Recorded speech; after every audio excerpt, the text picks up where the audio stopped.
আমাদের নাবিক বা মেরিন প্রফেশনে একটি মিথ বা কথা প্রচলিত আছে, যদি কোনো নাবিক বা ভ্রমণ পিপাসু মানুষ সমুদ্রে ঘুরতে এসে বিপদে পড়ে এবং পানির পিপাসায় মারা যায়, তাহলে সে যে পরিমাণ কষ্ট পাবে সেই কষ্ট সহ্য করতে না পেরে সে ভুলেও যদি এই সল্টি নোনা জল পান করে তার চেয়ে বেশি কষ্ট পেয়ে মরবে।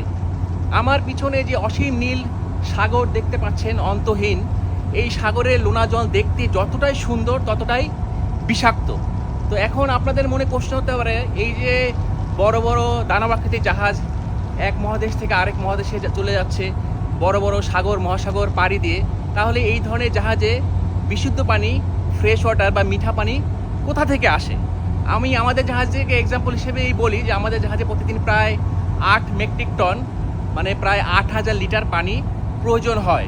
তাহলে এই পানি বানানোর জন্য আমাদের আধুনিক জাহাজে একটি বিশেষ মেশিন আছে যেটি সল্টি লোনা জলকে বা সি ওয়াটারকে ফ্রেশ ওয়াটার বা মিঠা পানিতে কনভার্ট বা রূপান্তরিত করতে পারে। আজকের ভিডিওতে আপনাদেরকে সেই মেশিনটি সম্পর্কেই বিস্তারিত জানাবো, সাথেই থাকুন। প্রথমেই আমার সাথে আশেপাশের সমুদ্রের ভিউ কিছুটা সুন্দর ভিউ কিছুটা উপভোগ করে নিন। আজকের সাগর যথেষ্ট নীল এবং শান্ত। এই যে প্রশান্ত মহাসাগরে দেখতে পাচ্ছেন, আমরা মোটামুটি এখন মাঝখানে আছি। এখানে আশেপাশে কোনো জনবসতি নেই কোনো আইল্যান্ড। অত্যন্ত লাকি হলে আশেপাশে কিছু জাহাজ হয়তো দেখা যায়। তো এই যে হাজার হাজার লক্ষ লক্ষ মেট্রিক টন পানি, যা হয়তো পৃথিবীর কোনো ক্যালকুলেটারে ধরবে না, এই পানি দেখতে যতটাই সুন্দর ততটাই বিষাক্ত। এটি একটি অত্যন্ত তিক্ত এবং নির্মম সত্য কথা। জাহাজে কোথায় কোথায় ফ্রেশ ওয়াটার ইউজ হয় আমাদের রান্নাবান্না করার কাজে, থালা বাসন ধোয়ার কাজে, গোসল করতে, তারপরে ওয়াশরুমে পানির প্রয়োজন হয়। তাছাড়া আমাদের জাহাজে বড় বড় যে ইঞ্জিন এবং মেশিনারি আছে সেগুলোকে ঠান্ডা রাখতে বা কুলিং করতেও ফ্রেশ ওয়াটারের প্রয়োজন হয়। তাছাড়া প্রায় আমরা আমাদের যে ডেক আছে পাতাটন, এগুলা ক্লিন করতেও ফ্রেশ ওয়াটার ব্যবহার করে থাকি। আর আমরা যে 22 জন অফিসার ইঞ্জিনিয়ার থাকি যারা প্রতিদিন এখানে কঠোর পরিশ্রম করা যাচ্ছে, তাদের কাপড় চোপড় মোটামুটি ভালোই ময়লা হয়। তো সেখানে লন্ড্রি ফ্যাসিলিটিতেও প্রচুর মিঠা পানি বা ফ্রেশ ওয়াটারের প্রয়োজন হয়ে থাকে। আমাদের জাহাজে ফ্রেশ ওয়াটার প্রিজার্ভ বা সংরক্ষণ করে রাখার জন্য 2টি ট্যাঙ্ক আছে। প্রত্যেকটা ট্যাঙ্কের ক্যাপাসিটি প্রায় 206 মেট্রিক টন, মানে 2,06,000 লিটার। 2টি ট্যাঙ্কে টোটাল 4,12,000 লিটার পানি সংরক্ষণ করে রাখা যায়।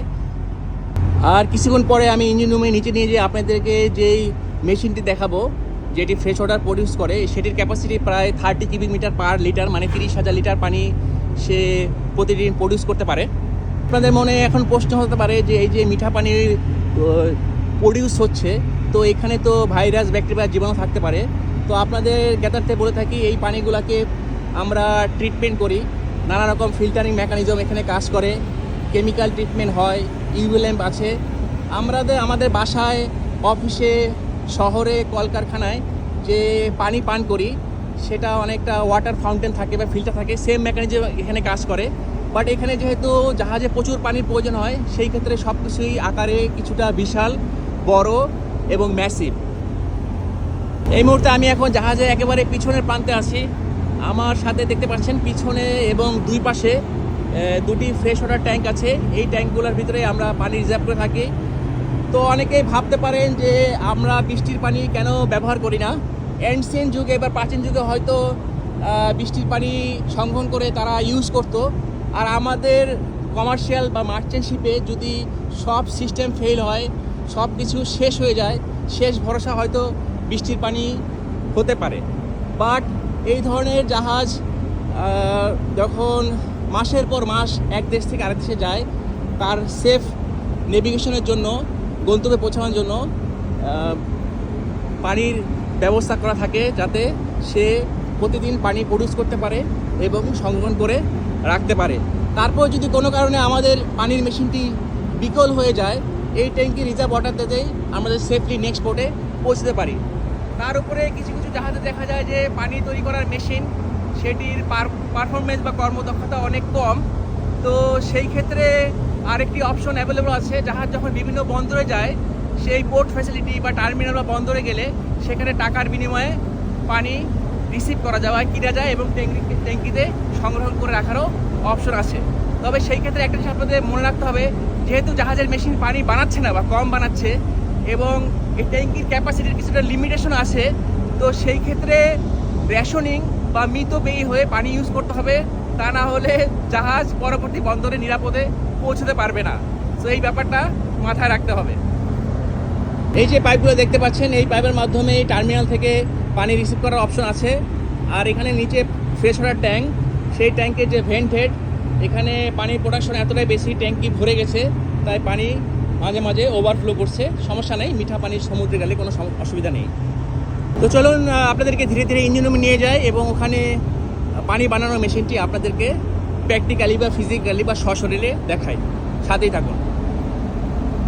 এই যে ইঞ্জিন রুম বা মেশিনারি স্পেসে ঢুকে পড়লাম। প্রথমে উপর থেকে যে মেশিনটি দেখাচ্ছি এটি হলো আমাদের মেন ইঞ্জিন। এই ইঞ্জিনটি এই মুহূর্তে ফুল স্পিডে চলছে। আপনারা শ্যাফটের রেভলিউশন বা ঘূর্ণন দেখতে পাচ্ছেন। আমাদের জাহাজে নিরপেক্ষ বিদ্যুৎ সাপ্লাইয়ের জন্য 3টি জেনারেটর আছে, তার ভিতরে এটি একটি, এটিও চলছে এই মুহূর্তে। ইঞ্জিনগুলো চলন্ত অবস্থায় প্রচুর হিট প্রডিউস করে, তাই এগুলোকে ঠান্ডা রাখার জন্য মিঠা পানি ব্যবহার করা হয়। এটি আমাদের বিশুদ্ধ পানি বানানোর যন্ত্র, ফ্রেশ ওয়াটার জেনারেটর। এই যে নিচে দুটি পাইপ দেখতে পাচ্ছেন, এখান দিয়ে ইঞ্জিনে গরম পানি একটিতে ঢুকে একটিতে বের হয়। আপনারা অনেকে একটি ইন্টারেস্টিং বিষয় অলরেডি জানেন যে হিমালয় পর্বতে অনেক উপরে অল্প তাপেই রান্না করা যায়। সেম প্রিন্সিপালে ফ্রেশ ওয়াটার জেনারেটর চলে। আমরা ভিতরে ভ্যাকুয়াম করে রাখি যাতে অল্প তাপমাত্রায় পানি ফুটতে থাকে। এই যে পানি টকবক করে বয়েল হচ্ছে। ইঞ্জিন থেকে গরম হওয়া 80 থেকে 85 ডিগ্রি সেলসিয়াস তাপমাত্রার পানি চেম্বারের ভিতরে যেহেতু চাপ কম, তাকে বাষ্পীভূত করে ফেলে। উপরে এই চেম্বারে সি ওয়াটারতে ঠান্ডা করে আবার বাষ্পগুলোকে বিশুদ্ধ পানি হিসেবে কালেক্ট করা হয়। এরপরে নিচের এই ছোট পাম্পটির মাধ্যমে আমাদের যে ফ্রেশ ওয়াটার ট্যাঙ্ক আছে সেটিতে সংরক্ষণ করার ব্যবস্থা করা হয়।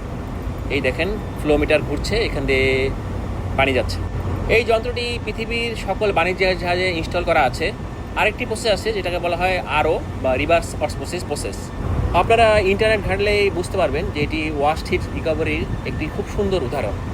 কিছুক্ষণ আগে জাহাজের পিছনে যে দুটি বড় বড় ফ্রেশ ওয়াটার ট্যাঙ্ক দেখেছি, ওখান থেকে পানিগুলা এই ছোট ছোট ট্যাঙ্কের ভিতরে আসে এবং এখান থেকে পাম্পের মাধ্যমে চাপ সৃষ্টি করে অ্যাকোমোডেশন বা বাসস্থানে পাঠানো হয়।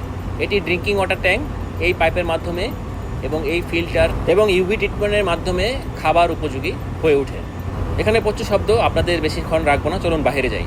আশা করি আজকের ভিডিওতে আপনারা মোটামুটি বুঝতে পেরেছেন যে সমুদ্রের নোনা জলকে কীভাবে ফ্রেশ ওয়াটার বা বিশুদ্ধ পানিতে কনভার্ট করা হয়। এতক্ষণ আপনাদের সাথে ছিলাম আমি শাকিল। আমার সম্পূর্ণ নাম শাকিল মাহমুদ, শিপসেলো শাকিল পেজ থেকে। আমার ইনস্টাগ্রাম, ইউটিউব, টিকটক এবং ফেসবুকে সেম নামে পেজ রয়েছে, চাইলে ফলো করতে পারবেন। তাহলে সবগুলো ভিডিও এক জায়গায় পেয়ে যাবেন। আর ভিডিওটি ভালো লাগলে শেয়ার করার অনুরোধ রইল। আমি ডিউটি বা কাজের ফাঁকে যে কষ্ট করে ভিডিও বানাই, তাহলে কিছুটা লোক সার্থক হবে, আমি খুশি হব। আর বেশি বেশি কমেন্টস করবেন, তাহলে আমি ভিডিও বানানোর নতুন টপিকসও পেয়ে যাব। তো আমার জন্য দোয়া করবেন যাতে আমি সেফলি নিরাপদে নেক্সট বন্দরে পৌঁছে যেতে পারি এবং সেফলি আমার কন্ট্যাক্ট শেষ করে নিরাপদে বাড়ি পৌঁছতে পারি।